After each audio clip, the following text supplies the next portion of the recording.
Welcome to the Living Out podcast, helping people, churches and society talk about faith and sexuality.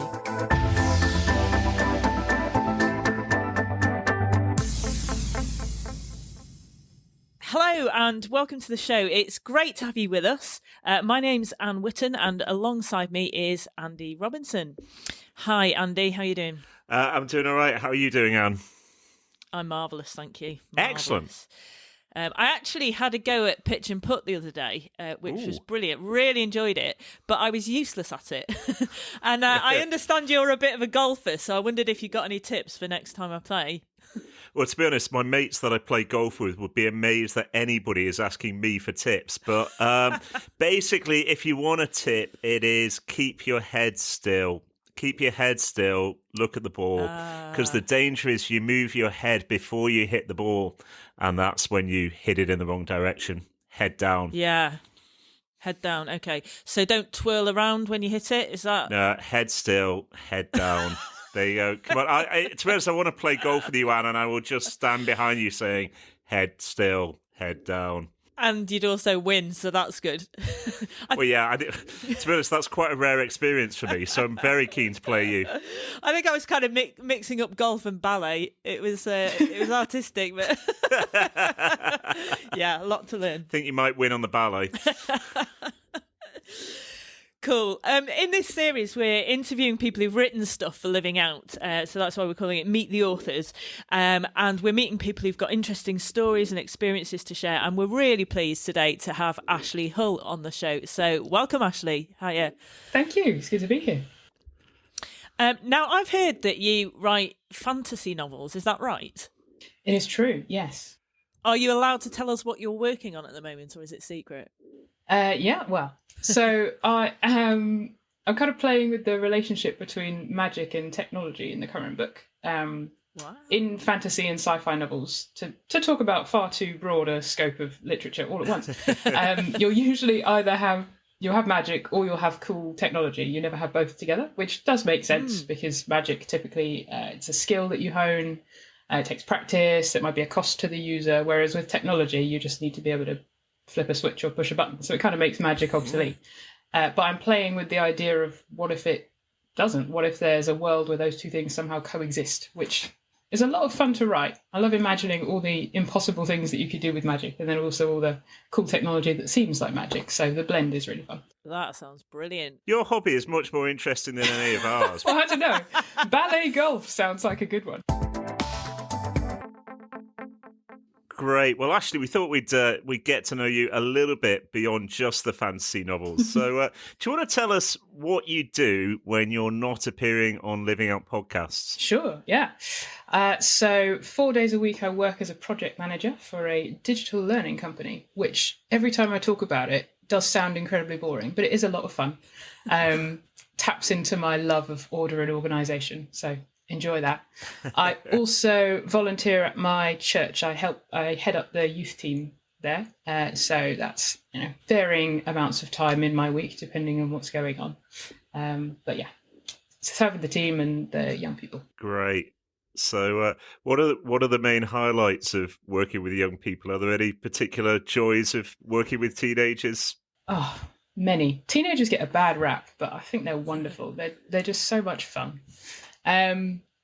Personal highlight for me, during lockdown, I had a couple of them who every Tuesday afternoon would come and sit in my garden.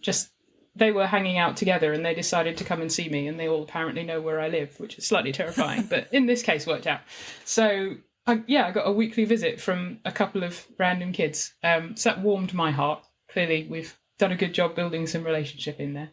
But generally, yeah, I think teenagers they're fun, they're interesting and inventive, and they see the world in unusual ways, I will say. And I just enjoy hearing that from them, their perspective. That's great. So do you want to tell us how you became a Christian then? Yeah. So I grew up going to church. I was the nerdy teacher's pet type. So I knew all the right answers. I knew all the Bible stories. So was I. I was that kid. Yeah, there we go. We recognise each other. So I knew there was a good God who loved me. I don't think I ever really doubted that. But it just never seemed as immediate to me as the rest of my life. And I suspect that's actually a lot of people's experience. Andy's nodding, so teachers' pet types, we understand each other. Yeah. I think particularly through adolescence as well, at least I see it a lot in the young people I work with. Like, there is this genuine faith, a genuine desire to follow God, but it's like the rest of life somehow gets in the way. It seems more pressing or urgent or in your face or something. And then you come along to the Friday night youth group or the Sunday morning church gathering and you go, oh yeah, I'd forgotten all of this. So that was very much me. I called myself a Christian. I could answer all my friends' questions about faith whenever they asked them, which wasn't that often, but I could answer. I never went crazy with drinking or anything like that. You can't see my air quotes, but I was a good Christian type. And I don't really have a moment where that changed. I know some people do. They can pinpoint a moment where they gave their life to Jesus. But for other people, it's more of a slow process, and I'm definitely in that latter camp. So I think throughout my late teens and my early 20s, I was moving towards Jesus. I was becoming gradually more aware of that gap between where I was and where I could be, and increasingly where I wanted to be with him. And so then when I was around 20, I started to daily spend time with him. It was literally just 15 minutes at the start of my day. I would spend 5 minutes singing a worship song, or 2 if I could fit that into the time slot. You're seeing the project management order. Yes, yeah, absolutely. So 5 minutes on that, 5 minutes in the Bible. I was reading just 1 or 2 verses every day. I was in Luke's Gospel. It took me 2 years to read Luke at that speed, but it was good. Wow. And then 5 minutes praying, either about what I'd read or praying for one of my flatmates. I had them on a rotation, so I pray for Abby on Mondays and Dan on Tuesdays and so on. And that was how I spent my time with God every day. And so looking back, I think that is when I would say I actually began to follow Jesus. I took ownership of my faith. I chose him daily for myself rather than just going with the flow of the Christian culture that I spent a lot of my time surrounded by. That's really encouraging to hear. And I guess part of the issue for you is to do with sexuality. Do you want to tell us a little bit about how you began to be aware of your sexuality and what difference that made in this story? Yeah, for sure. So again, more of a slow process than a moment of revelation, I think. So looking back on my life, I can see hints of same-sex attraction were there. So just a couple of examples. As all sane people do, I loved Disney movies as I was growing up, and so some of the princesses I wanted to be them. So Belle, for example, swinging on her ladder through the library is a great dream of mine. But others of them, there were some other feelings mixed in there that I didn't analyze at the time, but looking back, I can see that there were the hints of something or the beginnings of something there. Or my family went to see this particular play once. I think I was preteen, and there was one of the actresses there that I couldn't stop staring at, and I didn't really know why. But again, looking back, I can see what was starting to go on. Then at 15, I started to date one of my friends, and she was a girl, so that kind of clued me in a little bit. I used dating in a very generous sense there. She and I were both Christians. Although I think she was a bit less nominal and vague than I was at that stage. She was a bit further down the road than I was. So, yeah, we're both Christians. We both knew there was something wrong about this relationship. We both knew the Bible had something to say about it. So we ended up in this very secretive on-again, off-again cycle for the next 3 years or so, really, where we fluctuated between trying to obey God and giving up because it seemed impossible to not be in love with each other. So all of that was mixed in with my sort of following Jesus-ness. I was confused. I didn't understand. I was angry. It seemed like I had to make a choice between him and her, and that felt very unfair. So yes, my sexuality is very tied into my faith story in that sense. And so we broke up eventually, this girl and I, partly because she realised before I did that I had developed feelings for somebody else. And so this timing coincided, interestingly, I think. That was around the time I daily started to spend time with God. And so, again, I was faced with this choice. Am I going to pursue a relationship with this new girl, see if she's interested? Or am I going to obey God? And that was hard. So I would come to him and I would say, I don't know if I can do this, God. I can't promise you my life. I don't think I can even promise you my week, but what I can promise you is today. You can have today. I won't pursue that relationship today. And so we went on like that for, I think, the next couple of years. Thanks so much for telling us that. That's really moving, actually. In the article, and Anne's going to ask you a bit about the article, but you talk about yourself as bisexual. Do you think that feels different from being exclusively same-sex attracted? Are there unique challenges with that, do you think? I expect there are, although it's hard for me to say, obviously, because I haven't lived it exclusively as a same experience. Yeah. The thing I think of is more a frustration than a challenge, but I'll talk about it anyway. There's definitely still that expectation on me that I will marry a nice man and settle down in the end. You get all the well-meaning older ladies in church who come along to mother you and pray for you, and it's beautiful, and then they drop in at the end, and Lord, would you bring along a nice man to share this journey with her? And I'm very happy, thank you. Singleness is just as much a gift as marriage is. I'm all good. You don't need to chuck in that additional prayer. And possibly that is something that other people, possibly it's something they expect from me more than they would if I was exclusively SSA. I might be wrong. And it's obviously not the biggest challenge that life could throw at you, but I do find it frustrating, that underlying assumption that marriage is better than singleness, that it's something that I need and should expect. Yeah, no, that makes a lot of sense, actually. It's, I think I remember before I was open about my sexuality, that was often a prayer prayed for me. And it can just be the expectation, can't it, that that's where life should end with a nice marriage and so on, whereas Jesus does seem to give great dignity to singleness as well. I guess, by the fact that you're on a Living Out podcast, you must be reasonably open about your sexuality. I imagine this isn't the first time you're telling anybody. So do you want to tell us a little bit how that process was, what it's been like, perhaps with friends, family, to be open about your sexuality? Yeah. Well, if this was the first time I was sharing, it'd be a way to talk about it, wouldn't it? It would, wouldn't it? Yeah. But no. Friends, family. Friends is just kind of, it's when you're a teenager, you talk about sex a lot, so it comes up, really. So that was never really an issue in terms of my friends. My family didn't know at first. They didn't know until I was at university. I called my mum. I remember this phone call to. I said something like, if I had a kid, I'd want to know this about them. I'm a bit gay, but I love Jesus, so don't worry, you won't have to boycott my gay wedding. I think I just said that. Left that with my mother.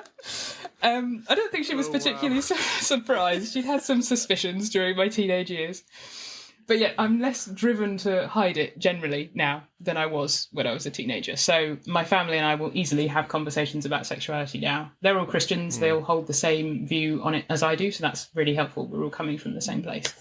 And then in terms of church, so that's also generally been a good experience for me. I wanted to be able to talk openly about this at youth, because obviously it's an important conversation to be having with young people.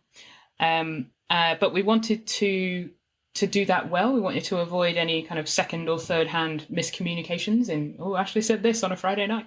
So what we did was I shared with my whole church first. So there were a few years ago on a Sunday morning, somebody else was talking about the cost of discipleship. And so I came along and added a personal testimony to the end of it about my sexuality, and explaining that this is discipleship to Jesus costs me in this area, and some things that I've learned through that. So I was then able, after doing that, to be open with the kids at youth group too. And as I say, that generally has only really been a positive experience. People have only ever really expressed support and encouragement, which I know is not everybody's experience. So I'm very grateful for that, actually. That's wonderful. It's funny, actually, I think it ends up being more people's experiences than we think. I remember when I did something similar, actually, when I was a pastor of a church, and we were actually doing a series around sexuality, and thought I probably can't do the one on homosexuality or same-sex attraction about other people that would just feel dishonest. So I remember doing it as an interview myself with a kind of, what's going to happen? and actually, like you, it was overall a tremendously positive experience. And I think we can be encouraged. There are bad stories around, but often as people do share with their church, it tends to be better than we anticipate. Mm-hmm. Anything else you would want to tell us about your story, Ashleigh, that we've not managed to cover? What's it been like, sort of, with the church, sort of, since you did that testimony? I assume everybody knows, which is possibly not the best idea, given we've got some new people who've arrived in the last few years. Yes. So yes, that could be interesting, were I to engage in that kind of conversation and assume someone knew and they didn't. But I haven't yet caused that drama. Mostly it's been at youth. I'm just able to have really frank conversations with the young people, especially those who I know where they're coming from. I know that they're in a certain relationship or they're identifying in a certain way. And the fact that they know it about me as well, I think it's just a really helpful starting place for us to be able to have a conversation, because they know I'm not coming in and preaching something I'm not living. Yeah. So I find it helpful to have that basis in conversation with them. That's great. Thanks, Ashleigh. Living Out runs regular training days to explore sexuality in our culture, the biblical picture, and how we can support same-sex attracted Christians in our churches. They're always really great events and give you a chance to hear the stories of real live same-sex attracted Christians who hold to the traditional biblical teaching on sexual ethics. If you're interested in coming along, the events page of our website has details of upcoming courses, or you can get in touch with us if you're interested in hosting one in your area. Welcome back. We've got Ashleigh Hull on the show today, and she's written an article for the Living Out website called 15 Same-Sex Attracted and Christian. Ashleigh, in that article, you really eloquently explain why you believe that following Jesus is worth the cost. And I really love the discussion of identity, where you say that who I am and what I want are two different things. I wondered if you could just sort of unpack that a little bit. Yeah. I find it odd that our culture conflates these two things, who I am and what I want, or identity and desire. They're two different things. And I think our sexual attractions belong to the realm of desire. They're what we want. They're something that we feel or experience. But culturally, we've started talking like these desires are our identity. Somehow the direction of my sexual desire becomes a core thing about who I am, and I find that very strange. I think if in that conversation you replace sexual desire with something else, so to be really flippant, right now I want a cup of tea. That desire doesn't say anything about who I am. Or perhaps to use something a desire a bit more permanent and less flippant than that. I want to be a fluent Spanish speaker. That's something that's been true all my life. It's possibly part nature, part nurture. My grandparents lived in Spain for a while, so we visited them a lot. I've had all these influences. Who knows why, but it is a fact that is true about me. I want to be a fluent Spanish speaker. I have always wanted that. I have gained various degrees of fluency over the years. It's the most beautiful language that I know of. I will love Spanish my entire life. But this desire to speak Spanish fluently still doesn't say anything about who I am. It's a surface thing about me, like the fact that I really like books or that certain things make me laugh. It's not my core identity, you know?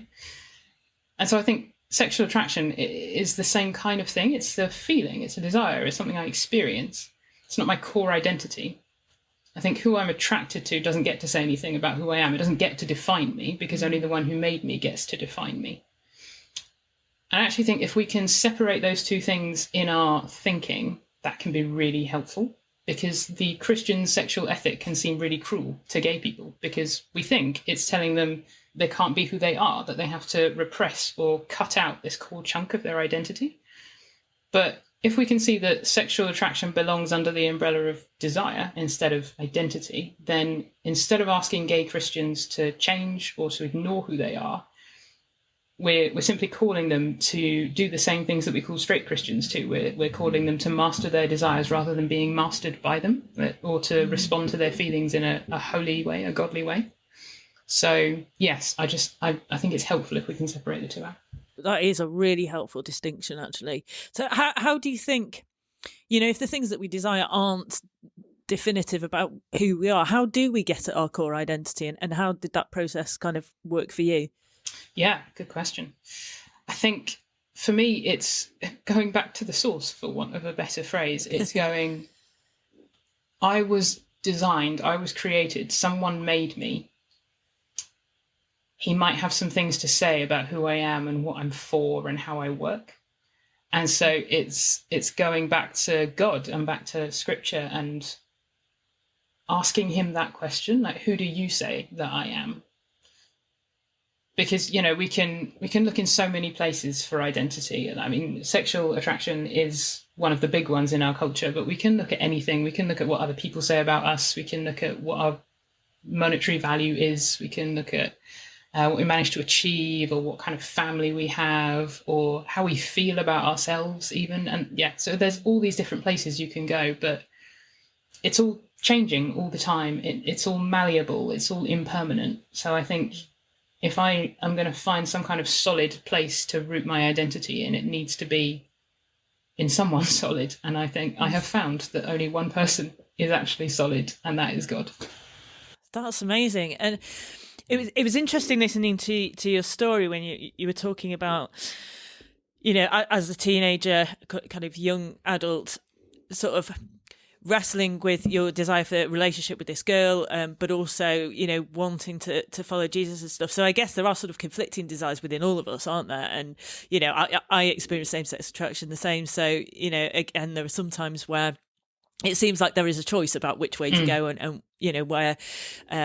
where we want our heart allegiance to be, I suppose. So for you, how have you sort of come to the point of realizing that being loved by Jesus is better than being loved by anyone else? Kind of what keeps you going with that? Yeah, I am oddly grateful for those painful 3 or so years when I was deeply in love with this girl I was in a sort of relationship with, because even when things were really, really good with her, it was never quite enough. I always wanted more, and it wasn't something I could even put words to then, really, what it was that I wanted. But I know now I was looking to someone finite to satisfy something in me that was made for the infinite. There's that Augustine quote that's used all the time, but for good reason, something like, "You've made us for yourself, and our hearts are restless until they find their rest in you." And I think that is true. I've lived that, just this restlessness, this lack, this unfulfilled desire in me, even when I was so deeply loved and cherished by another human being. And I've learned that only Jesus can satisfy that. It's as you say, we have these conflicting desires. We can want opposite things at the same time. And so it's going, okay, well, what am I going to pursue? How am I going to reconcile these things? And I found that only by pursuing Jesus and putting him first am I actually satisfied. Otherwise, it's just this whole conflicting mess of things I want, and I never seem to get what it is my heart is actually looking for. So I think that's what I was made for. I think when we talk about design and how we were built for a purpose, we're built on purpose. I think being loved by Jesus, that's what we're made for. And it's what we're really searching for. It's, we're after intimacy and all these things, and he's the place that we really find it, where we're completely known and loved anyway. And the fact that he is just wonderful as well. This is coming back to your actual question. I feel I've segued a bit, but I'll come back. Being loved by Jesus, being better than being loved by anybody else. It's also because he is absolutely wonderful. He's more kind and more patient and more generous than any other person could ever be. So being loved by him is better than being loved by anybody else. I think I don't live, in this kind of constant state of emotional fulfillment. I'm wary of painting that picture. So yes, sometimes I forget that this is true, or I struggle to believe it. I think we live in I don't think it's true. We live in a very loud and distracting world. It's always trying to pull us towards other things. It's always telling us that we're missing out and real happiness is over here or over there. And it's really easy to buy into that lie. But I'm learning to recognize when I'm starting to do that and come back to Jesus and ask him to be what he's promised me he is, and maybe preach to myself and, read scripture and sing good songs and maybe just go for a walk with him and talk about my feelings and give it all over to him, So it's not a constant state of total fulfillment and joy, but taken as a whole, my life is richer for knowing him and putting him first and engaging in this loving relationship with him is just better. It really is. That's amazing. It just like the joy does shine out of you. It's brilliant. You're really encouraging me as well. Thank you. And I guess like you're right. Like, life isn't always easy, and I guess there are crunch times, aren't there, where the culture's saying one thing, and we know and believe something else. But sometimes that voice can be drowned out, can't it? What is it that gives you confidence that God's word is true and that it's good? And are there particular bits of it that you sort of go back to really stand on and give you confidence? For me, it's his track record. I think trust is earned. And I think God knows that. I don't think he expects it to all be there automatically. I think God is willing to earn our trust and let it develop in relationship. And he has earned mine. I know that he's good and his word is good and trustworthy because that has been my consistent experience with him for, well, I was going to say a decade, but for all my life, even those first 20 years or so when I was a bit all over the place, he was still faithful and good and trustworthy to me in those times. So it's been my experience. It's been the experience of all the people in my church who get up every Sunday morning and talk about how God has been good and faithful to them during the week. You hear this from the Christians around you, or it's the experience of people in Scripture. Every person who ever dared to say yes to him, they found out that he was faithful. They found out he could be trusted. So, yeah, the more I know him, the more I trust him. I think that is probably how it's supposed to work, that you kind of develop this trust in relationship, that you kind of lean on him more and more. And as you do that, he keeps on proving that he's able to bear the weight, that he's actually really good all the way down. So his track record is what helps me the most, I think. That's fantastic. And I love hearing your story, and I love hearing the sort of fruit of your experiences. Some of this trust has been really kind of hard fought, hasn't it? And your faith has grown through pain and through suffering. And I guess in your work with young people, what you've got is really valuable to be able to share with them. So I wondered, just for the last bit, whether we could talk a little bit about what advice and what counsel do you give to young people who are maybe wrestling with faith and sexuality? I guess, what would you say to your 15, 16-year-old self? How would you help that young girl or young boy, possibly even listening to this podcast, sort of start to grapple with sexuality, identity, that kind of thing? Yeah. I think the first thing I would say is that wrestle is okay. It's the questions and the doubts are okay. And please don't hear that as a license to experiment however you want. That's not what I mean. More that God is really patient and he will bear with you while you figure this out. So for me, particularly between 15 and 20, there was just this process of figuring it out. And, that took me 5 years plus. And in some ways, I think I still am figuring it out. But he's not like staring at his watch and tapping his foot and waiting for me to hurry up. He's with me. He's walking at my pace. He's patient. But I would also say he is worth it. He's so, so good. And his way is, honestly, it's better than any other way you could ever follow. And yes, be aware it will cost you. It will hurt. It's a battle. But it's a battle that's worth fighting. And he is worth having, even if having him means giving up everything else. Wow. You've got so much wisdom. And yeah, you've really inspired me. Yeah, just to love Jesus more and to want to follow him more wholeheartedly. So if that's what you're doing with your young people as well, then, they've got a really good mentor and they're getting set up for life there. Thank you, Anne. We've come to the end of time, unfortunately. Well, not the end of time, the end of time for this book. Unfortunately, that is all we've got time for. Thank you so much, Ashleigh, for being our guest today. It's been a massive privilege. I've really loved what you've shared. Thank you so much for having me.